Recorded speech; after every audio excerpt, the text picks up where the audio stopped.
ইতিমধ্যে আমরা দেখতে পাচ্ছি সরাতল সোনার মদিনা এবং সাতলাটির যে নৌকাটি, দুইটি নৌকায় কিন্তু অসাধারণ টান কিন্তু চলেছেন। দর্শক আপনাদের দেখাতে পাচ্ছি অসাধারণ গতিতে সরাতল সোনার মদিনা কিন্তু অসাধারণ গতিতে কিন্তু কাউন্সিল থেকে কিন্তু প্রায় হাফ নৌকা কম বেশি কিন্তু বের হয়ে চলে গেছে। অসাধারণ টান চলছে। লক্ষ্মীপুর আমরা দেখতেই পাচ্ছি যে কাদইবাদলা জনতার এক্সপ্রেস যে নদীটা, কাদইবাদলার যে নদী, সেই নদীতে কিন্তু আমরা দেখতে পাচ্ছি যে সাতলাটি এবং সরাতল সোনার মদিনা বলতে বলতে কিন্তু সরাতল সোনার মদিনা কিন্তু হাফ নৌকা আগে চলে গেছে। দেখা যাক সর্বশেষ কোন নৌকাটি বিজয় রিশান নিয়ে যাত্রা করে।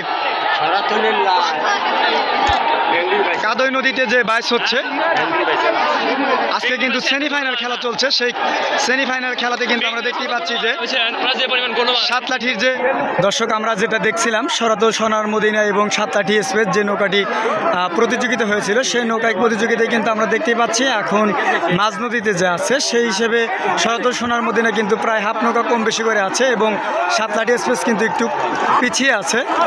দেখা যাক তারপরে সর্বশেষ কোন নৌকাটি তাদের বিজয় রিশানটি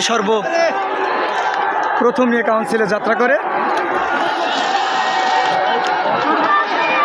সরাতল সোনার মদিনা প্রায় এক নৌকা কিন্তু কম বেশি করে ফেলেছেন সাতলাঠি এক্সপ্রেসকে। এই হচ্ছে সরাতল সোনার মদিনা এবং সাতলাঠি এক্সপ্রেস কিন্তু আমরা দেখতে পাচ্ছি প্রায় এক নৌকা কিন্তু কম বেশি হয়ে আছে এখন পর্যন্ত।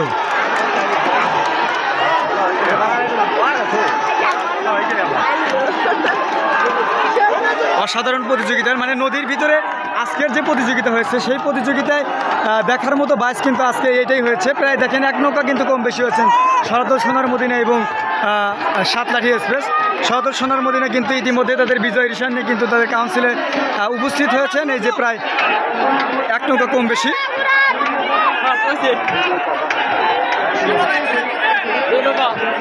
দুই নৌকা কম বেশি হয়ে গেলে ইতিমধ্যে আমরা দেখতেই পাচ্ছি সাতলাঠির যে নৌকাটি এবং সরাতল সোনার মদিনা কিন্তু বিজয় অর্জন করেছে।